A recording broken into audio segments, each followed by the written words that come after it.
brief outline of what we are going to discuss today. So we'll just look at some very interesting AI developments which have happened in the recent past. I'm sure you would have come across this buzzword called ChatGPT. So we'll just look at some of the variations of ChatGPT very briefly. Then we'll see whether these developments are a fad, or do they really have some business value, or are they really generating some money for the businesses, right? We'll also look at briefly what are the skills needed, and like we will touch upon them from the perspective of the resumes which we build, right, when we sit for placements. So that perspective, I hope, would help you guys. And what are the updated expectations from the resumes which college graduates are putting forward in front of the companies. And also look at some AI startups which are very interesting and what are the ideas behind them. And lastly, we'll just take a brief look at what is like from a geographical lens, how the AI trends are shaping up in the past few years, right? Cool. So these are a quick like view at some of the latest AI developments which have happened in a couple of years.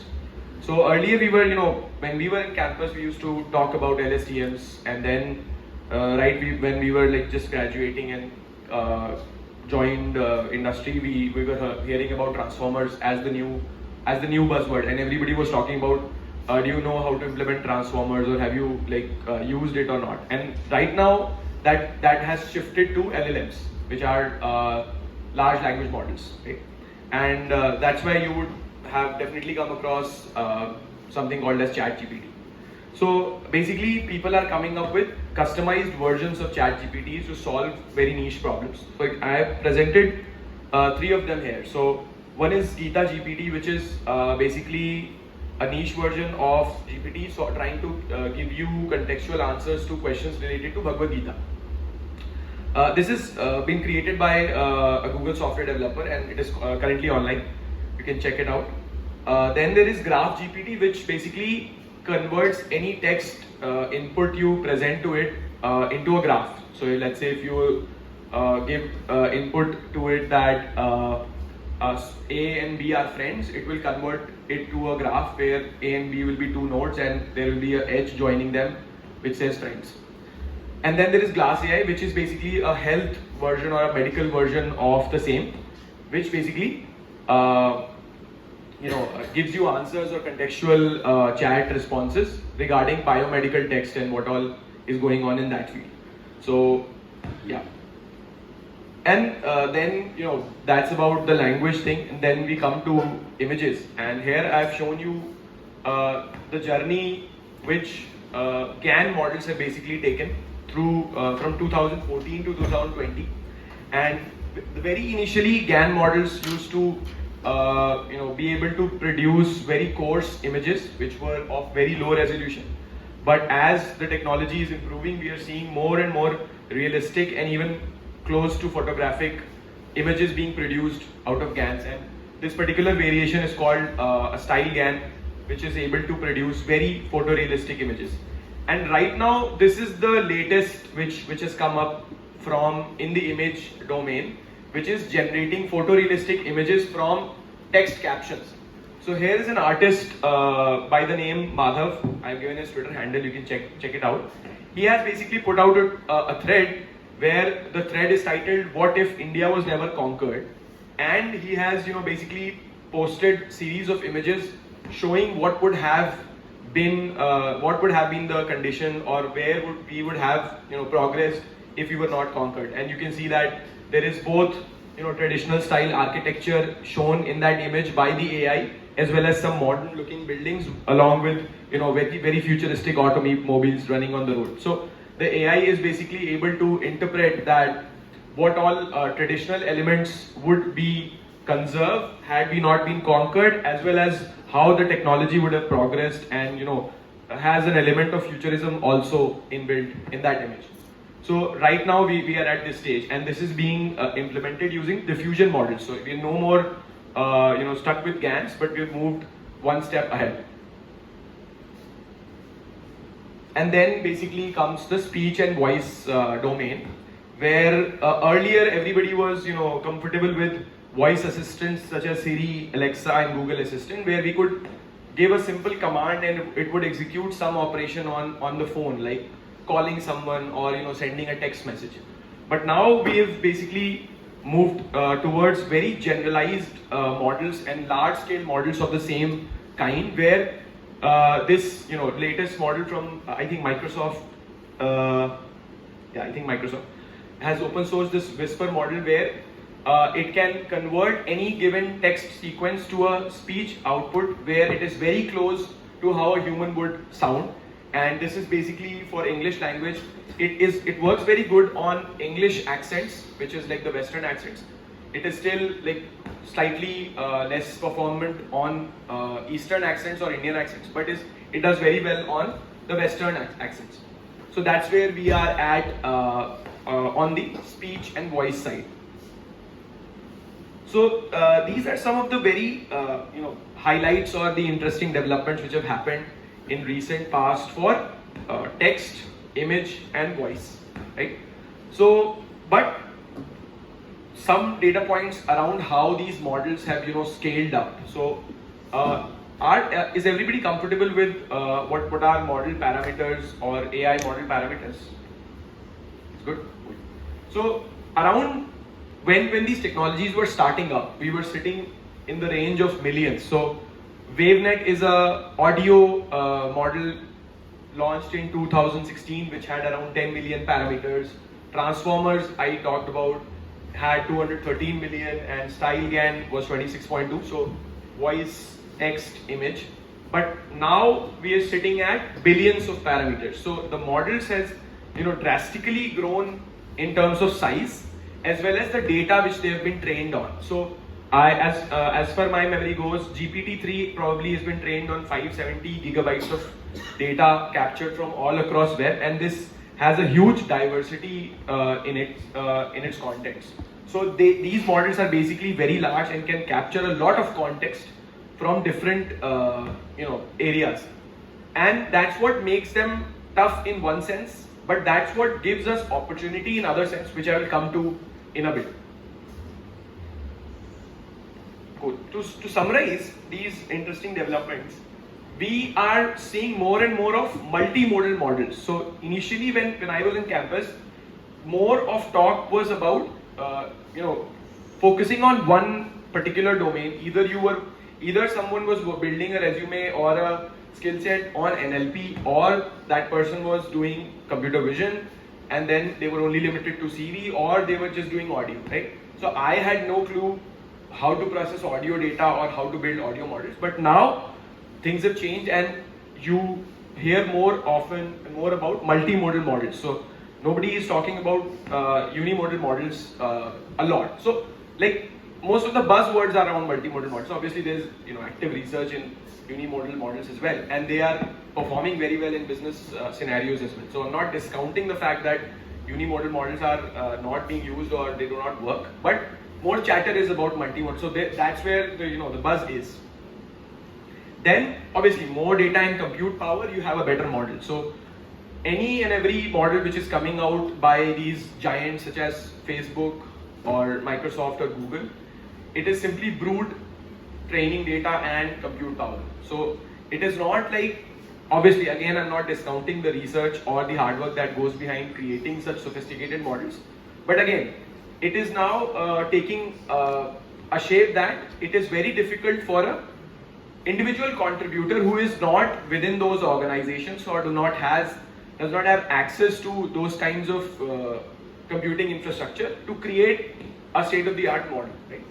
And that's what brings me to the third point, that barrier to entry for a SOTA is state-of-the-art model is going up, while barrier to using this AI technology is drastically going down. So if you want to use ChatGPT, for example, you can just log into let's say openai.chatgpt.org or .com, whatever it is, and just sign in and you can start using their API endpoint, right?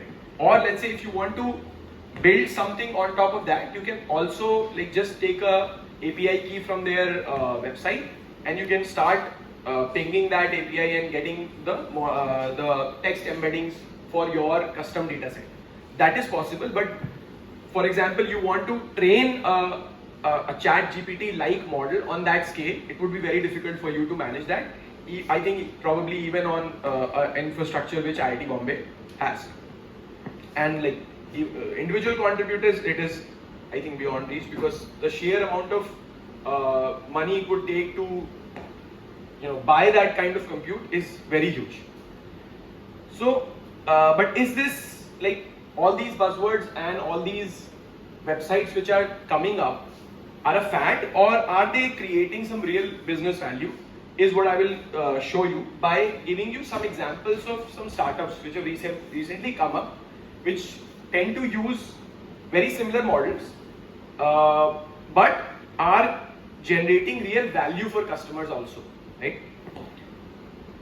So one example is Rephrase.ai, and this is a startup which has an IIT Bombay alum as one of its founders as well. This startup basically creates, it's a synthetic media platform which you give it a script and it will create a video on that script using their AI model. And this is a digital news reader which they have created. I think this has not updated. Which I updated, I think. So this is a digital news reader which they have created, and this basically is not a real human. It's a AI created avatar which reads news given by based on a script. So I would I can show you also the demo. They've basically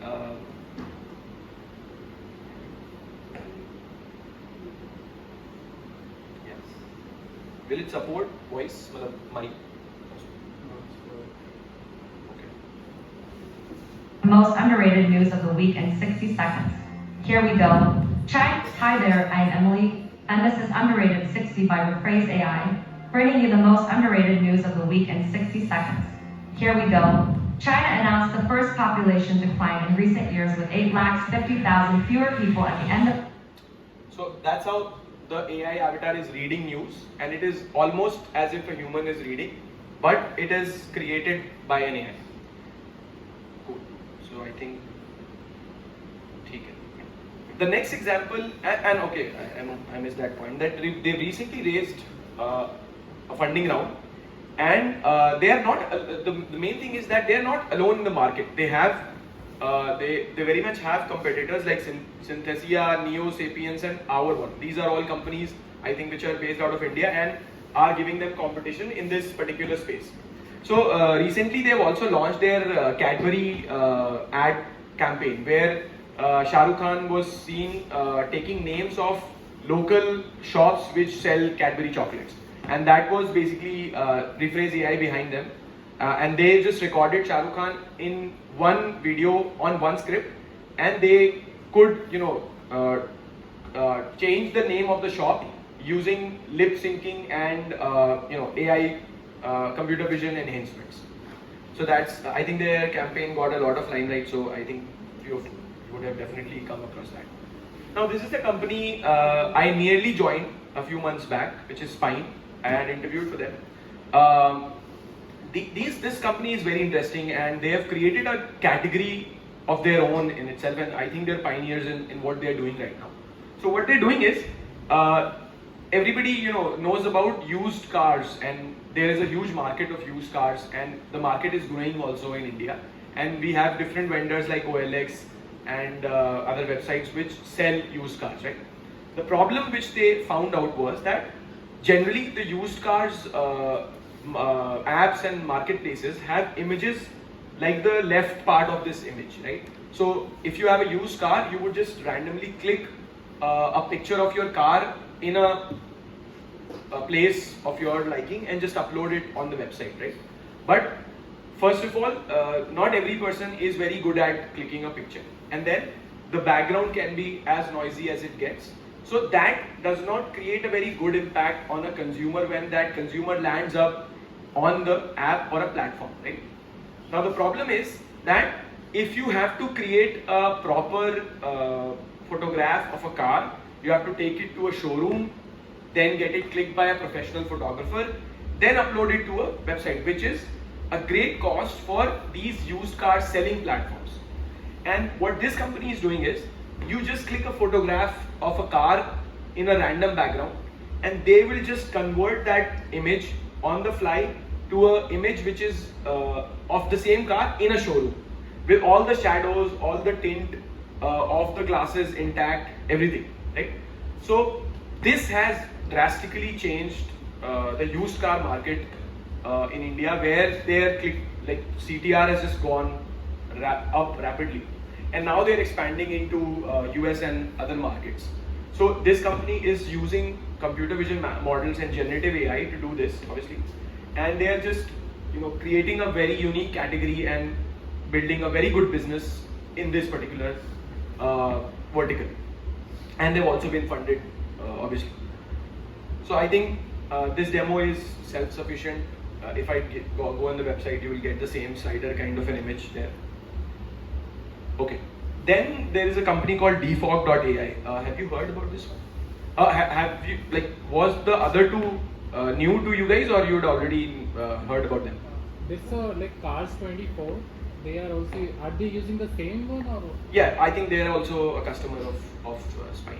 So actually they are model, yeah. So all these websites are using Spine's platform. So it is inbuilt into their app. So you would not basically see a Spine app or a Spine branding on top of that. You would see Cars 24 branding on the app, but I think the engine powering that is built by Spine. So it's not open access. So yeah, they have an app, I think, for other use cases. So one of the use cases they are working on is a clothing vertical.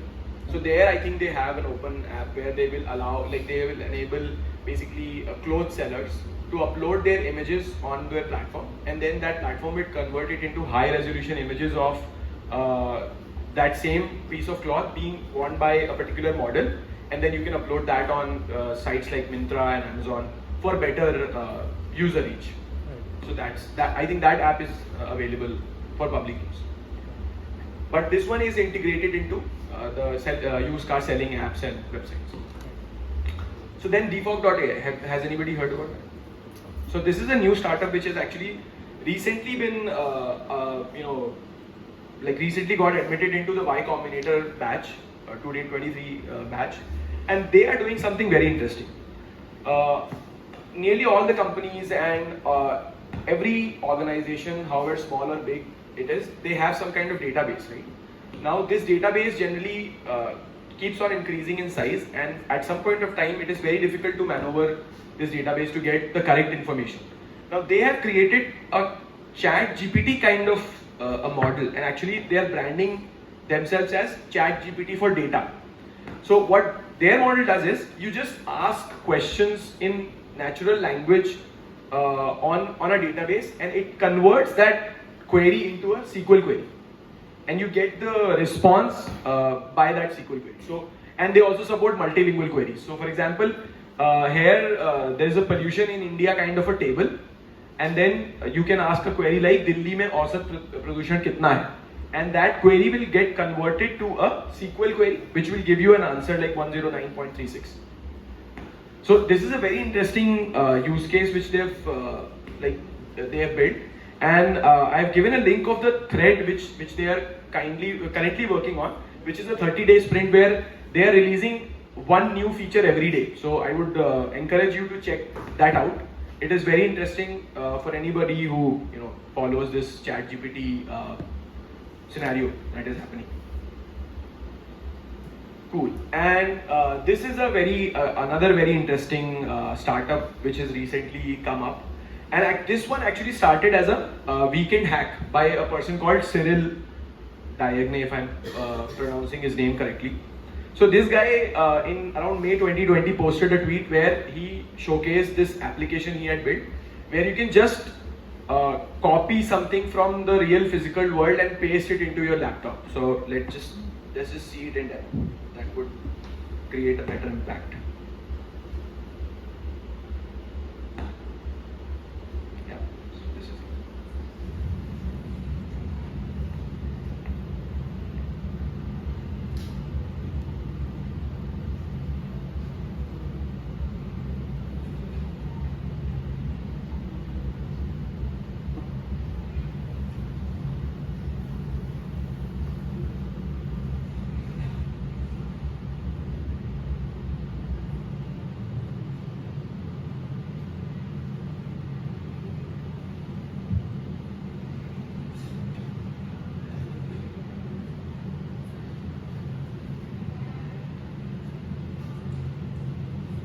So this was a demo he posted in May 2020.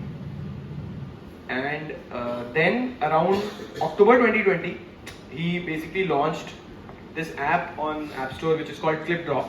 And now it has converted into a company which creates products around image conversion, relighting, doing all sort of stuff like background removal and whatnot through images. And the interesting thing is that this guy, when he posted that tweet, he had used a very simple paper which is U2Net. So UNet is a milestone model in image segmentation if somebody is pursuing that computer vision domain.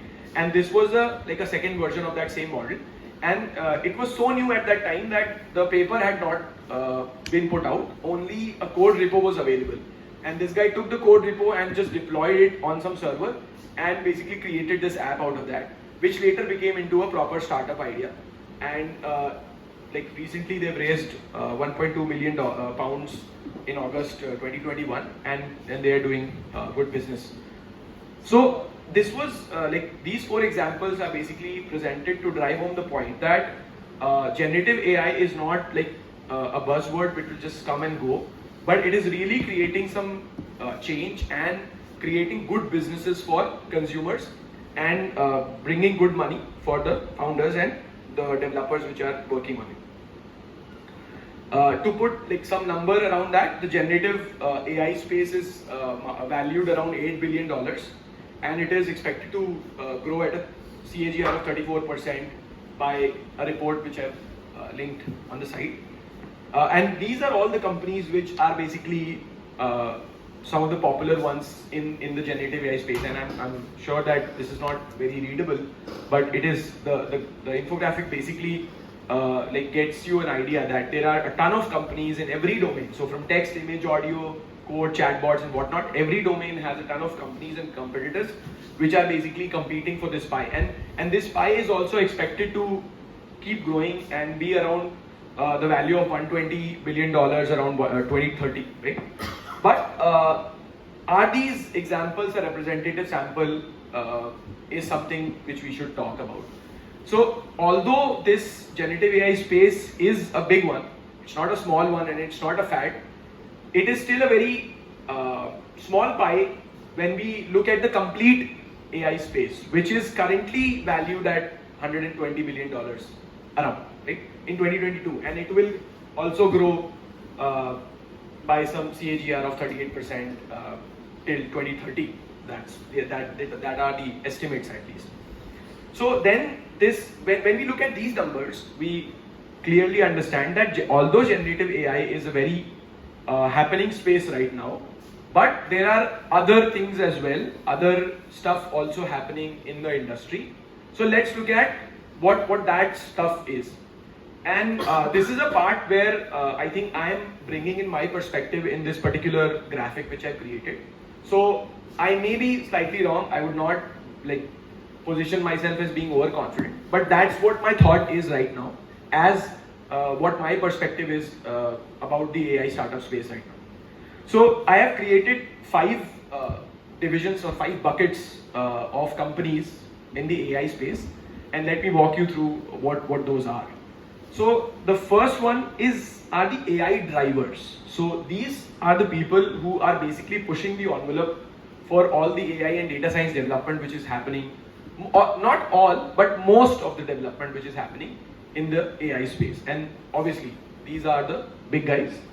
Google, Facebook, Microsoft, Hugging Face, Nvidia, Amazon, OpenAI, whatnot.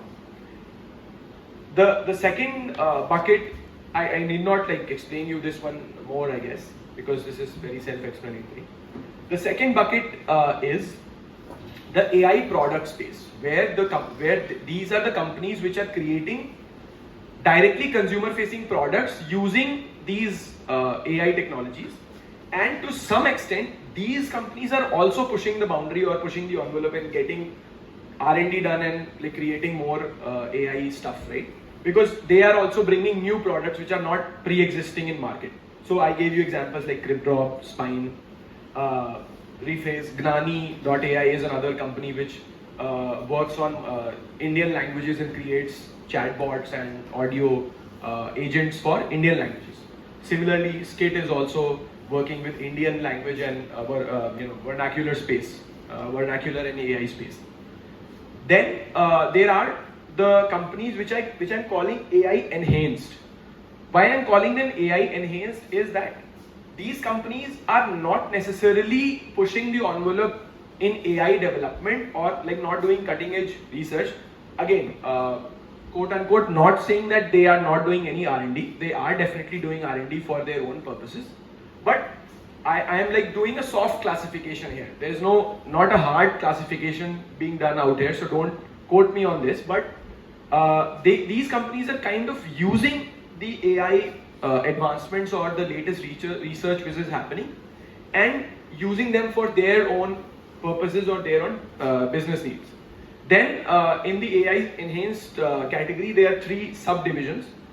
The first one is the services domain, where there are companies which provide AI services to their clients.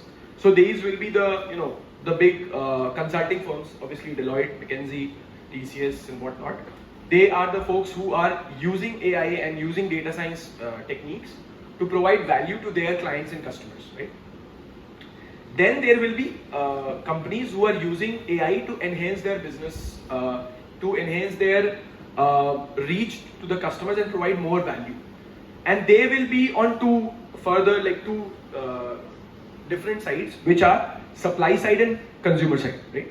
Now, supply side, again, not saying that these companies do not do any work on the consumer side, because even Flipkart, Blinkit are doing consumer side work as well, doing recommendations for their product, showing correct product to their consumers. So they are there using AI to do that, and that makes them consumer side as well. But they are more heavy on the supply side. Their business is more dependent on the supply side, because in organizations like Flipkart or Delivery or Blinkit, we basically want to ensure that the product or the item is reaching to the end consumer, and for that maybe we are doing some supply chain optimizations, or maybe we are predicting the demand in the near future, and that is a heavier operation as compared to the consumer side. And like that's how I am looking at it. I may be wrong, but I categorize these kinds of companies in the AI enhanced supply side. And the consumer side would be like Netflix or Lenskart, which are again, see, these are not AI businesses, but they're using AI to drive more value for the customers. For example, Lenskart is using AR and computer vision to give you that on the app try on for their glasses, right? Now, this is a consumer side application, and that's why they are AI enhanced at the consumer side. Similarly, Netflix is doing movie recommendation, and they are using very sophisticated AI for doing movie recommendation. But their business is not AI, right? Their business is showing you movies and good TV series. Again, for example, a company like Netflix has been doing good R&D in AI side, and they were probably the pioneers in the movie recommendation challenge, right? So they can come and fall back to this in this bucket as well.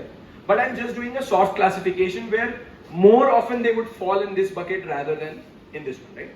So that's how I'm doing this soft classification. I think this provides you some context around how the AI space or how the AI company space is structured. Okay, so now this is the space, but how is the expectation changing?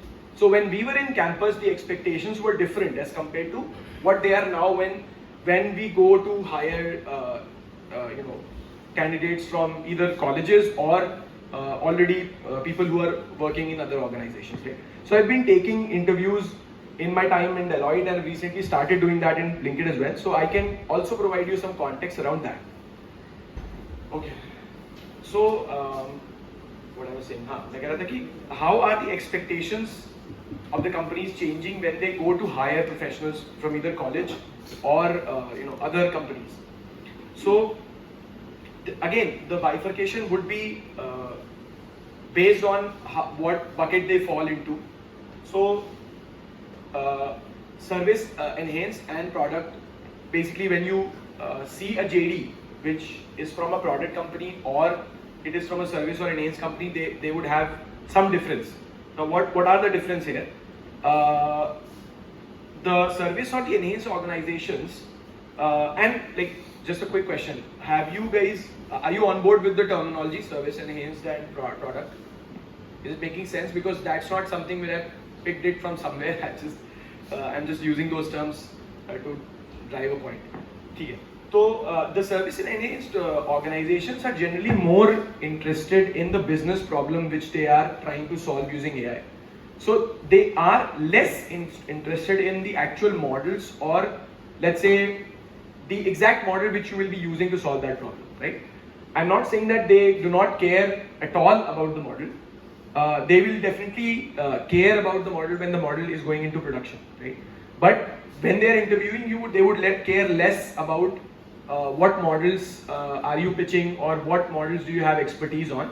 They would be more concerned with what business acumen or business problem you're trying to solve using those models, right?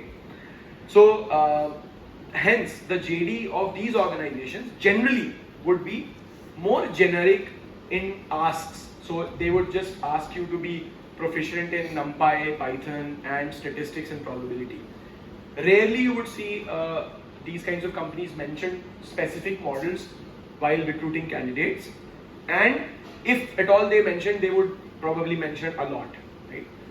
So I would like to tell you a story about the second point, which is confusion really happens when the HR drafts a JD, and like probably it was not reviewed by a domain expert, right, in the company. So what happened is, when I was the placement coordinator and we were going through our placements, there was one organization which was very suited to our department, because they were working in geospatial domain, and their need was around satellite imagery, and they wanted to hire people who had geospatial knowledge.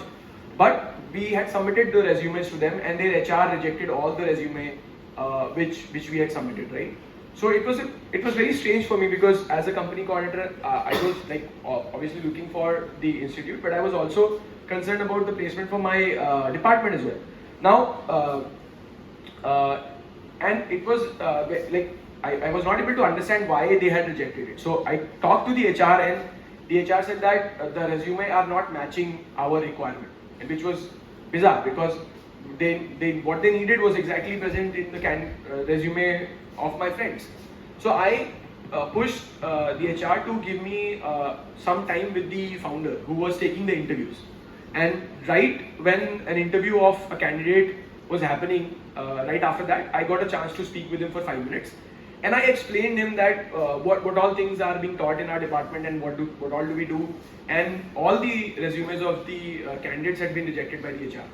And then the founder understood the point, and he said that was an error on the HR's part, because she did not have any context of the technical requirements that we are having. What you are saying is making sense, so you send the resumes directly to me. I will make sure that all those candidates get an interview chance. And one of my very close friends finally got placed into that organization. So I always joke with him whenever he gets a raise that you should give a commission to me for that. But he never does that. So, but the point I want to make is that these kind of organizations generally tend to have that kind of a confusion, where their ask is generic, but they're very proficient and very keen and very particular about the business problem they are solving. So in the coming slide, I would show you that when you're interviewing for such an organization, your resume should be more focused on the business metrics rather than the data science metrics. Obviously, again, here is also soft classification. I'm not saying that you should not mention data science metrics at all, but I'm just talking about the priorities. Okay.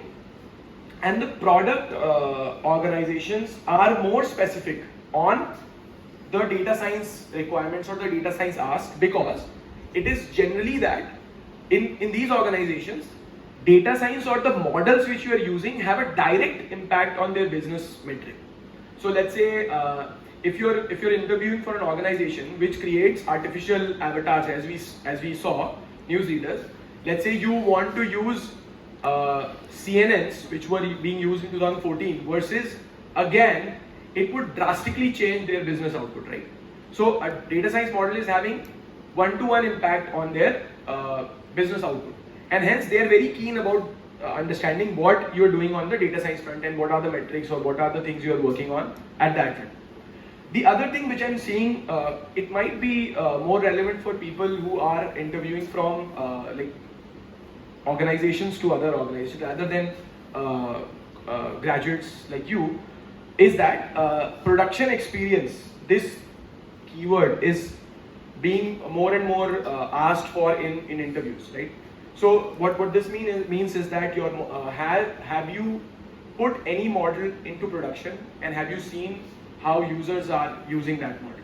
So if in case you're trying to build your resume or profile for a product organization, I would really encourage you to at least put some effort in putting your data science models into production, which would mean maybe putting them online or on a EC2 instance using AWS.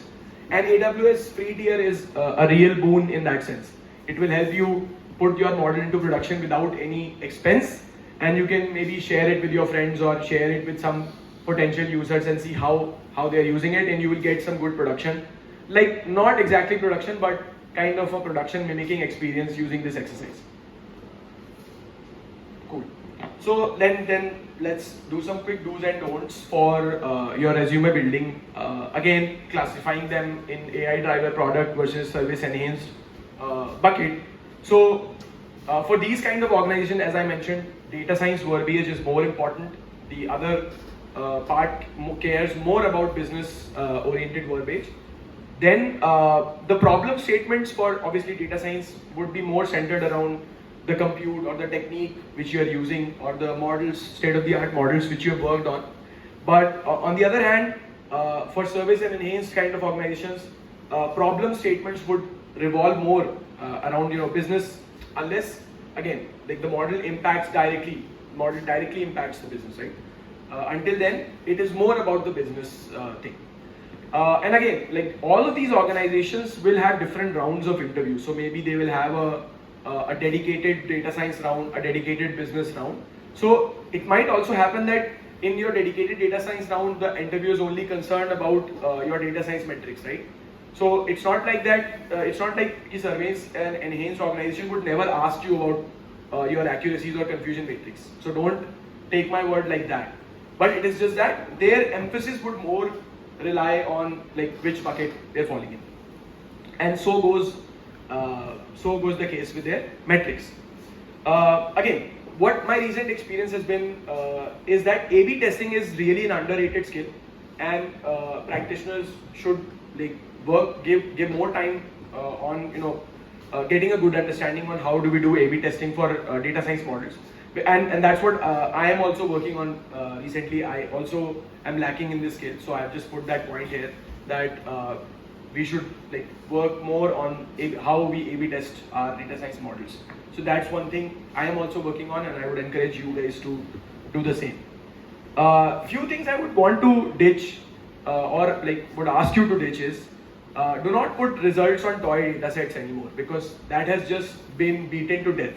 So when we were making our resumes and applying for jobs, we were doing that. We were basically putting points like I trained so and so model on Titanic data set or whatever. Like I think gone is that time which will give you any number or points if you mention a toy data set, because there are so many data sets and it has been done so many times that any interviewer, including me, when I see a name of a toy data set, we just think, okay, this is again a very beginner stage professional. So I would highly encourage you to ditch toy data sets. Pick up data sets which are more advanced maybe, or you can even build your niche data sets, and that is a separate discussion. Maybe we can have it offline if somebody is interested. But Siri does not know. Second point is yeah, so another thing which I've seen in practitioners is that often we tend to, and actually that's partially because of the because how the industry was functioning a few years back, that the organizations basically use some software to screen resume, right? And what they used to do is that they used to put keywords to screen resumes, and those keywords would generally involve model names. So for example, random forest, neural network, CNN, RNN, LSTM. They will put all the keywords into that software and screen resumes using that. So what the candidates start doing is they started putting all the keywords into their resume. So any candidate I have interviewed in the past 2-3 years knows CNN, RNN, LSTM, transformers, is an expert in deep learning. So I would highly encourage you to not do that, because maybe you'll get through the screening process, and I don't think any good organization should do screening like that. But when you basically face an interviewer, you raise the bar, you raise the expectation bar so high that it is very difficult to match to that, because the interviewer will definitely ask you questions around all the domains, and generally it's been my observation that nobody is able to crack all the domains at once, right? At best you would be able to, have a good grasp on one or two domains like computer vision or NLP maybe, or do not mention reinforcement learning along with other things. That is a whole different beast. So reinforcement learning expert, please don't call yourself. Generally, if you are, then that's very good. But generally, I have seen that people mention that they're expert, but then they just fall flat. So don't do that. Cool. Now we'll just so that's all about the AI space or the startup space and resume and whatnot. I just wanted to also quickly give a geospatial twist to the talk, since I am from that department. But this is not something related to satellite imagery or spatial data. It is just giving a geo context to the AI trends which are happening. So I was having a look at the World AI Index report, and some very interesting trends are shown in that report, and I would encourage you to go through that if you have some spare time. And clearly, if you see any graph which is mentioned in that report, you will see China coming on top. So AI journal publications percentage of world total, China is leading that. AI conference publications, I think East Asia Pacific, I think China would be a part of that, if I'm not wrong. But South Asia, which I think generally the West thinks India as a part of South Asia, and they brand it like that. We are, I think, 4th on that chart. Then AI patents filing and grants, again, I think North America, then Europe, East Asia, these are the top players, and like the third one is 11.27%, and the South Asia is 0.25%. So this is a very, actually when I was starting to prepare for this talk, this was the main focus of my discussion initially planned, but then I thought it would not make much sense in an academic setting, so I basically changed the tone, changed the discussion, but still I wanted to keep this in the end because I think it's an important point. So as part of the one of the best academic institutions in India, we should think about how we can change this picture, or maybe maybe beat China and get above in these rankings. One of the interesting things which I have come across lately is that there's a book recently launched by this person called Rajiv Malhotra. He's the founder of Infinity Foundation, and this book is titled Snakes in the Ganga. Probably you guys have come across this title. And this person is proposing a very interesting hypothesis. I don't know how correct it is, and I've just begun to read the book, not read it completely, so I don't quote me on this again. But he is pointing out a very interesting thing in his book, that he's basically diagnosing what is the reason that China is getting such good, it has such good mileage, such good momentum when it comes to AI publications and AI collaborations with US, whereas the Indian technocrats are not coming up in that top 1 to 3 spots. Although we have good number of good number of Indian students working abroad and doing some great work. So if you see some leading papers in the domain of data science, you would see Indian names. But then we are not getting maybe the patent share, or we are not getting that much recognition in terms of collaborations. And why maybe that's happening is this book puts that light on that the Indian enterprises or the billionaires in India are funding research in humanities or social science departments in Harvard and these kinds of institutions, whereas the Chinese billionaires and Chinese enterprises are funding more technical research and education in Harvard and other institutes, right? So I just wanted to bring that point up. I'm not sure whether that is the sole reason which is driving this graph, because here this is the graph of United States and China collaborations, and you can see it's just going up and up. And like, it would have been better if they would have put other countries as well on the same graph, but unfortunately they did not, and I do not have any data source to validate what is the standing of US and India collaborations, but I'm pretty sure that it would be lower than that of India, that of China and US. So probably that is one of the reasons which this book explores. So I'm still in the process of reading that, so maybe I will be able to comment better after I've read that book, but just wanted to put this thought in your heads, and maybe you guys can explore and maybe find out what are the causing factors and how maybe we can solve these things. So yeah, that's just food for thought. Yeah, and like just AI repository publication, China is like quickly catching up to US and Europe. So China is the upcoming superpower when it comes to AI innovations and research.